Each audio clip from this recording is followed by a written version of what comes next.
My name is Sienna Castillo. I am 29 years old, and I live in Denver, Colorado. I want you to close your eyes for a second and imagine standing in a hospital hallway at 3 in the morning, wearing a paper gown, shaking so hard your teeth are clicking together. Imagine looking down at your phone and seeing one text message from the person who was supposed to be there. Busy with your brother's launch party. Keep me posted. That was my mother.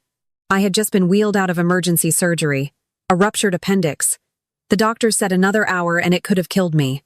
I was alone in that hallway, barefoot on cold tile, and the one person who gave me life couldn't be bothered to leave a cocktail party. That was the night I understood, truly understood, that I was not a daughter. I was an afterthought. But that was 4 years ago. Today my face is on the cover of Forbes. My organic skincare company, Solace Botanicals, just closed a deal valuing us at $410 million. And for the first time in 2 years, my mother called. Not texted. Called. Sienna, we need to talk. Family meeting at the house on Sunday. It's urgent. She thinks she can summon me. She thinks I'm still that girl trembling in the hospital hallway, desperate for a phone call. But she's wrong. She's about to meet the woman she created when she chose a party over her dying daughter. But before I tell you how everything unraveled, go ahead and hit subscribe, drop a like, and tell me in the comments where you're watching from. My name is Sienna Castillo. I grew up in Phoenix, Arizona, in a house made of stucco and silence. From the outside, it looked beautiful. Terracotta roof, a yard full of bougainvillea, 2 cars in the driveway. From the inside, it was a museum of favoritism. My mother, Gloria, was the kind of woman who commanded every room she entered. She was beautiful, sharp-tongued, and deeply insecure in a way she hid behind ambition.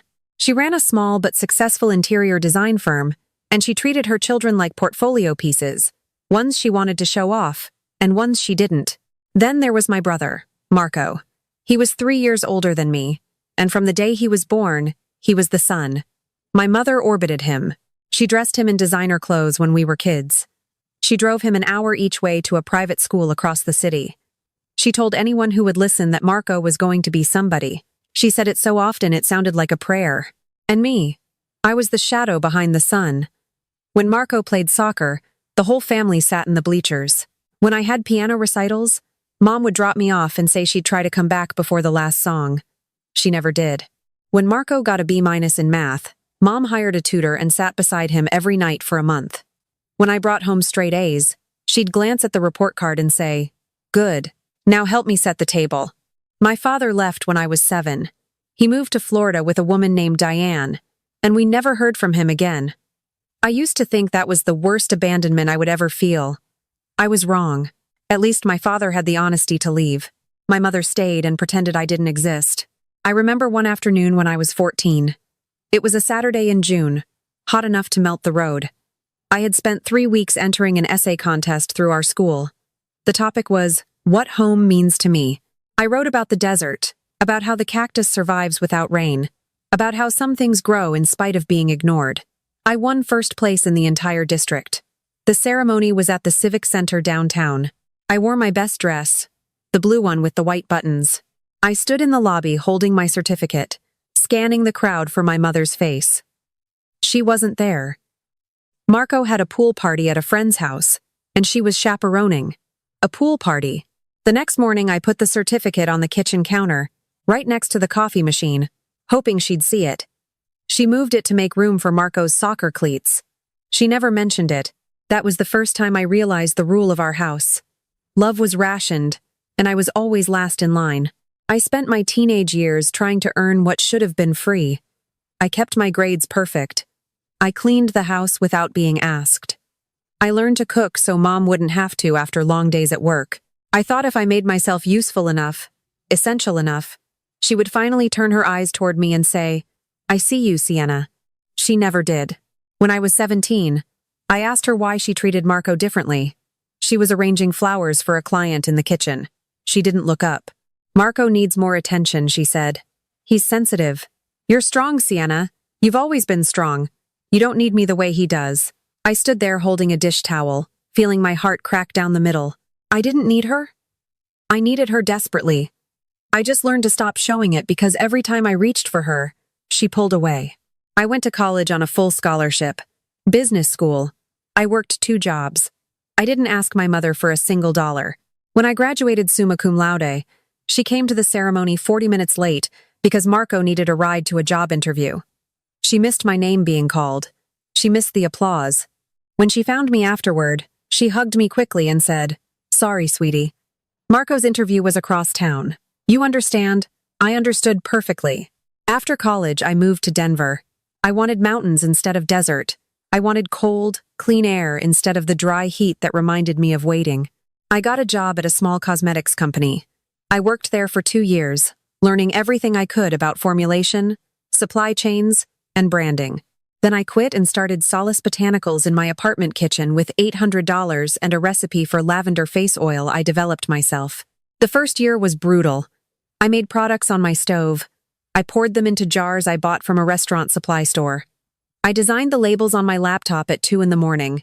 I sold them at farmers markets on weekends, standing behind a folding table in the Colorado wind, my lips blue, my fingers numb, handing out samples to anyone who would take one.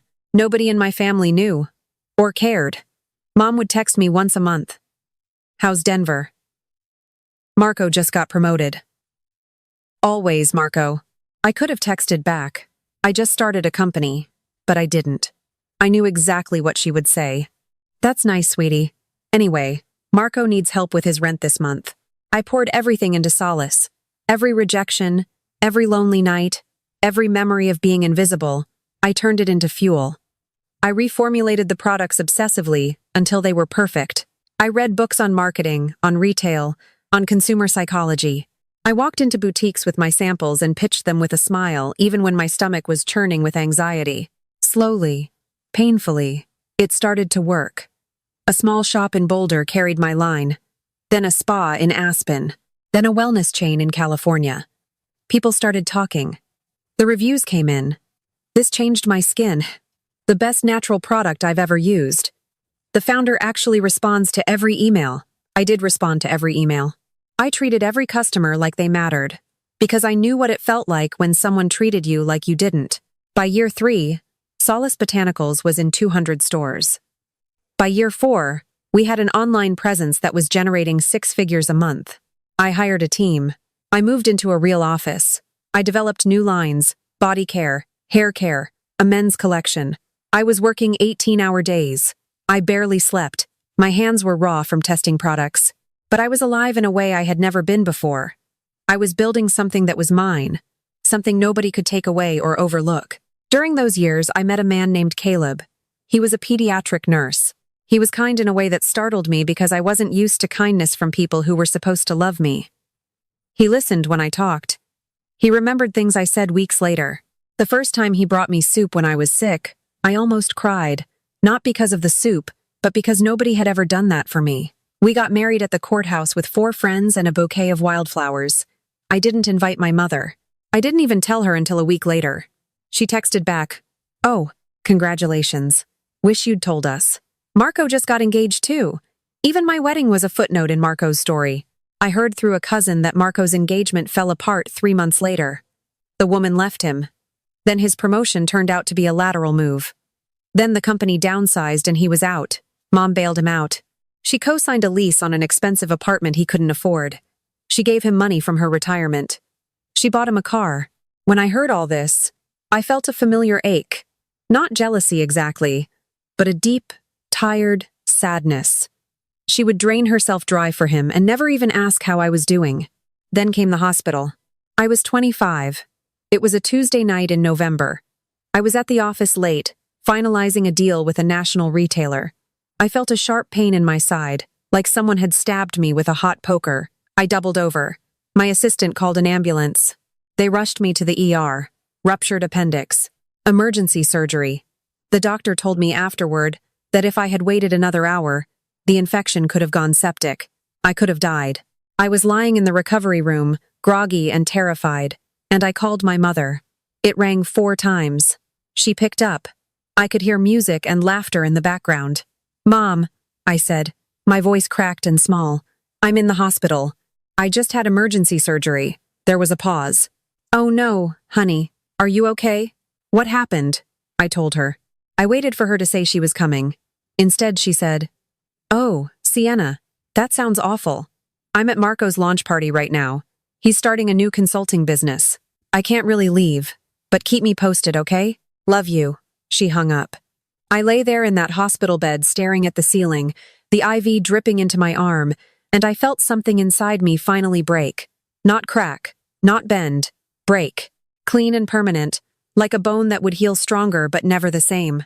Caleb drove 3 hours through a snowstorm to get to me. He arrived at 5 in the morning, his coat covered in ice, his eyes red. He held my hand and didn't let go for 6 hours. That was family. That was love. I never confronted my mother about that night. There was nothing left to say. I simply stopped reaching. I stopped calling. I stopped texting first. And the silence that followed told me everything. She didn't notice for 2 months. When she finally texted, it was to tell me Marco's consulting business had failed. I recovered. I went back to work. And I became relentless. The pain didn't disappear. I just learned to convert it into something productive. Every wall I hit, I climbed. Every door that closed, I kicked down. I took Solace Botanicals from a regional brand to a national one. I got us into major retailers. I landed a feature in a beauty magazine that went viral. I negotiated a partnership with a luxury hotel chain to stock our products in every room. By the time I was 28, we were in 12 countries. And then the deal came. A private equity firm approached us. They wanted to invest. The negotiations took 8 months. The due diligence was exhausting. But when the ink dried, the valuation was $410 million. I sat in the conference room with my team, my CFO Priya, my head of marketing Davis, my lawyer Renata, and I looked at the number on the paper and I felt something I hadn't felt in a long time. I felt seen. Not by my mother, not by Marco, by myself. I had seen myself all along. I just needed the world to confirm it. That afternoon my phone rang. I looked at the screen. Mom. My stomach tightened. I hadn't spoken to her in 5 months. I picked up. Sienna, she said. Her voice was different. It was tight, controlled, the voice she used when she was managing a crisis. We need to have a family meeting. Sunday at the house. It's important. No congratulations. No mention of the Forbes cover, just a summons. What's this about, Mom? I asked. We'll discuss it Sunday. Just be here. I hung up and sat very still. Priya looked at me. Everything okay? My mother wants a meeting, I said. She saw the news? She saw the numbers, I said. There's a difference. I told Priya to pull everything she could find on my mother's financial situation, and Marco's. I had a feeling. That familiar instinct that had kept me alive in business. Something was wrong, and they needed money. 2 hours later, Priya came back with a folder. It's bad, she said.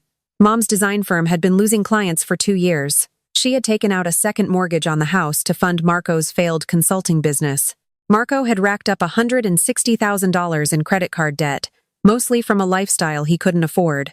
Dinners, clothes, a leased BMW, trips to Miami. Mom had co-signed a business loan for him, $200,000, and the bank was demanding payment. The house was 3 months behind on the mortgage. Foreclosure proceedings had begun. I closed the folder. I looked out the window at the Rockies, sharp and white against the blue sky. My mother had spent her whole life investing in Marco. She had poured her money, her time, her love, all of it into him. And now he had bankrupted her. The irony was so bitter I could taste it. What are you going to do? Caleb asked me that night. We were sitting on the couch. Our daughter Lily was asleep in the next room. She was 2 years old, and she was the most important person in my universe. I looked at the baby monitor, watching her tiny chest rise and fall. I'm going to go, I said. You don't have to. I know, but I need to. Not for her. For me. Saturday night I made my preparations. I called Renata, my lawyer. I told her what I wanted to do.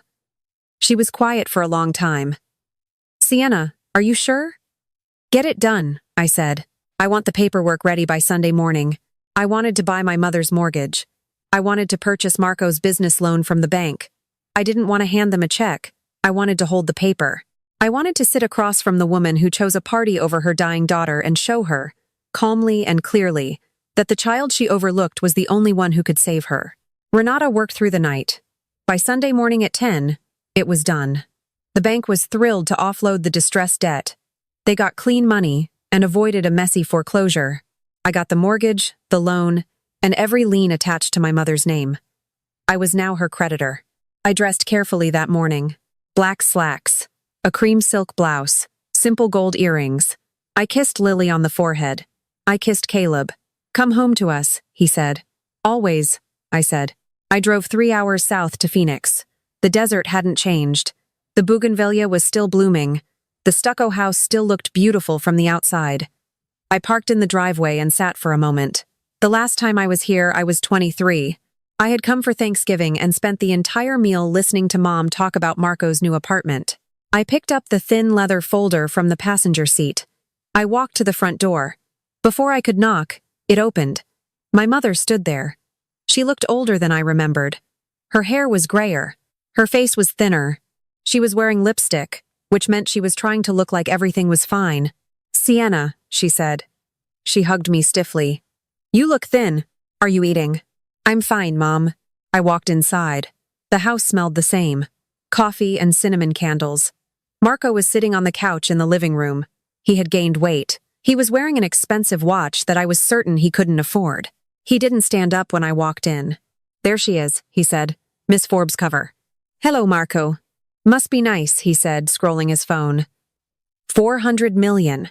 That's a lot of face cream. I didn't respond. I sat in the armchair across from them. I placed the leather folder on my lap. Mom sat down and clasped her hands together. She was nervous. I could see it in the way her fingers interlocked, the way they always did before she delivered bad news. "Sienna, we need to talk about the family." "Go ahead." "Things have been difficult lately. The economy, the market, you know how it is. My firm has lost some clients. And Marco's business, well, the timing wasn't right. He had bad partners." Marco nodded quickly. "Bad partners. The whole thing was rigged against me." "So what do you need?" I asked. Mom hesitated. She glanced at Marco. He gave her a small nod, like he was granting her permission. "We need a loan," Mom said, "just to get us through this rough patch. 300,000 would cover the mortgage and Marco's debts. I'll pay you back within a year." 300,000, I repeated. "It's nothing to you," Marco said. He actually said that. "You just made 400 million. 300 grand is pocket change." I looked at him. The brother who never visited me in the hospital. The brother who didn't come to my courthouse wedding. The brother who once told me at Thanksgiving that my little lotion business was cute. "Where would the money go, specifically?" I asked. "Bills," Mom said vaguely. "The mortgage. Some debts." "And the leased BMW?" I said, looking at Marco. "And the Miami trips? And the watch you're wearing right now that costs more than some people's rent?" Marco's face reddened. "That's none of your business. If you're asking me for $300,000, everything is my business." "Sienna," Mom said, her voice sharpening. "Don't be difficult. We're family. This is what family does." I felt that word land in my chest like a rock. Family. The word she used when she needed something. The word that was absent when I needed her. "Is it?" I said. "Is this what family does? Because I remember calling you from a hospital bed, Mom. I remember telling you I had emergency surgery. And you told me you couldn't leave Marco's party." The room went silent. Mom's face tightened. "That was years ago, Sienna. I thought you were fine. The doctors said you were stable. The doctors didn't call you. I called you. Your daughter called you, scared and alone, and you chose a cocktail party. I didn't choose. And the essay contest when I was 14. And every piano recital. And my college graduation. You were late because Marco needed a ride. You missed my name, Mom. You missed them calling my name." Mom's eyes were wet. "I did my best, Sienna. I was a single mother. I was overwhelmed. You were overwhelmed with Marco. There was always plenty of energy for Marco. Just never any left over for me." Marco stood up. "Are you going to help us or not?" "We don't need a therapy session. We need money." I looked at him. Then I looked at my mother. Then I opened the leather folder. "I'm not giving you a loan," I said. Marco's jaw clenched. Mom closed her eyes. "I knew it," Marco muttered. "She's going to let us drown. Unbelievable." "I'm not letting you drown," I said. "I already saved you. As of 9 o'clock this morning, I purchased your mortgage from the bank." I slid the first document across the coffee table. I also purchased Marco's business loan. I slid the second document. The bank was going to foreclose on this house within 60 days. That process has been stopped, because the debt is now owed to me. My mother picked up the paper. Her hands were trembling. She read it slowly. The color drained from her face. You bought our debt? Every dollar. What does that mean? Marco asked, grabbing the paper. It means you don't owe the bank anymore. You owe me. Marco stared at the documents. Then he looked at me. For the first time in my life, I saw fear in his eyes. Not respect, not gratitude. Fear, because he knew that I could do what the bank was going to do. I could take the house. I could demand payment. I held his life in my hands the way Mom always held mine, carelessly, except I wouldn't be careless with it. Here are my terms, I said. My voice was steady. I had practiced this in the car. First, Marco, the BMW goes back. The credit cards get cut. You get a job, a real job, within 30 days. I don't care if it's waiting tables. You start paying me back at a rate we agree on together. You can't tell me what to do, Marco sputtered. I can foreclose on the house if you don't agree. Your choice. He sat down. Hard. Like his legs had given out. Second, Mom, the house stays yours. I'm not taking your home. I'm restructuring the debt at 0 interest. You pay what you can, when you can, but the design firm needs an audit. I'll send my team to help you rebuild it. You have talent, Mom. You just need someone to manage the books. Mom was crying. She wasn't sobbing. She was crying the quiet, still way people cry when they realize something they can't undo. Third, I said, and my voice softened here because this was the part that mattered most. I need you to hear me. Not as your ATM. Not as your backup plan, as your daughter. I paused. I needed you, Mom. I needed you so many times, and you weren't there. Not because you're a bad person, but because you convinced yourself I didn't need you. You decided I was strong enough to survive without love. And I was. But I shouldn't have had to be. The room was quiet except for the sound of the air conditioning, humming, and my mother crying. I'm not doing this for revenge, I said. I'm doing this because Lily, my daughter, your granddaughter, who you've never met, she's 2 years old, and I refuse to let her grow up in a family that is broken beyond repair. You have a chance to know her, but not like this. Not with secrets and debts and pretending everything is fine. Mom looked up. You have a daughter? Her name is Lily. She has your eyes. Mom's face crumbled completely. I didn't know. You didn't tell me. You didn't ask, Mom. You never asked about my life. I got married. You didn't come. I built a company. You didn't notice. I had a baby. You didn't know. Because every conversation we've had for 30 years has been about Marco. Marco was staring at the floor. His expensive watch caught the light. He didn't say a word. I stood up. I smoothed my blouse. I picked up the leather folder, now empty. The documents are yours to review. Renata, my lawyer, will call you Monday to walk through the terms. They're generous. More generous than I should be, probably. Sienna, Mom said. She stood up. She looked small and old and broken. I'm sorry. I waited. I had waited 29 years to hear those words. And now that they were here, they didn't fix anything. They did or don't to. Or don't to. Or don't to. Or don't to. Or the wedding she wasn't invited to because I knew she wouldn't come. But they were a start. I believe you, I said. But sorry is just a word, Mom. Show me. Show up. That's all I ever wanted. I walked to the door. I opened it. The Phoenix heat hit me like a wall. The bougainvillea was impossibly bright. I turned back one last time. Marco, get a job. Mom, call Renata. And if either of you want to meet Lily, you know where I am. You've always known where I am. You just never came. I walked out. I got in my car. I sat in the driveway for a full minute. My hands were shaking. Not from fear, from release. I had been carrying those words inside me for decades, and now they were out in the open, sitting on that coffee table next to the documents and the dying cinnamon candle. My phone buzzed, a text from Caleb, a photo of Lily in the bathtub, covered in bubbles, laughing. Underneath it said, "We're waiting for you. Drive safe." I smiled. I really smiled. I pulled out of the driveway and drove north toward Denver, toward the mountains, toward my husband and my daughter and the life I had built with my own 2 scarred and calloused hands. The desert shrank in my rearview mirror. I didn't look back. 3 months later, Marco got a job at a logistics company. Entry level. He hated it, but he showed up every day, and for the first time in his life, he earned his own paycheck. He texted me once. "This is hard," I texted back. "It's supposed to be." Mom flew to Denver in January. She stood in my living room holding Lily for the first time, and she cried so hard she couldn't speak. Lily touched her grandmother's wet cheek and said, "Sad?" And Mom said, "No, baby. Happy. So happy." It wasn't a movie ending. She didn't transform overnight. There were awkward phone calls, long silences, moments where old patterns tried to creep back. But she was trying. For the first time, she was trying to see me. Not the strong one. Not the one who didn't need her. Just Sienna. I stand in the lobby of our new headquarters in downtown Denver. Floor-to-ceiling windows overlooking the mountains. Sunlight pouring in. On the wall behind the reception desk, there's a framed copy of that essay I wrote when I was 14. The one about the cactus. The one nobody came to see me win. I framed it myself. I put it there so that every morning when I walk in, I remember where I started. I look at you now.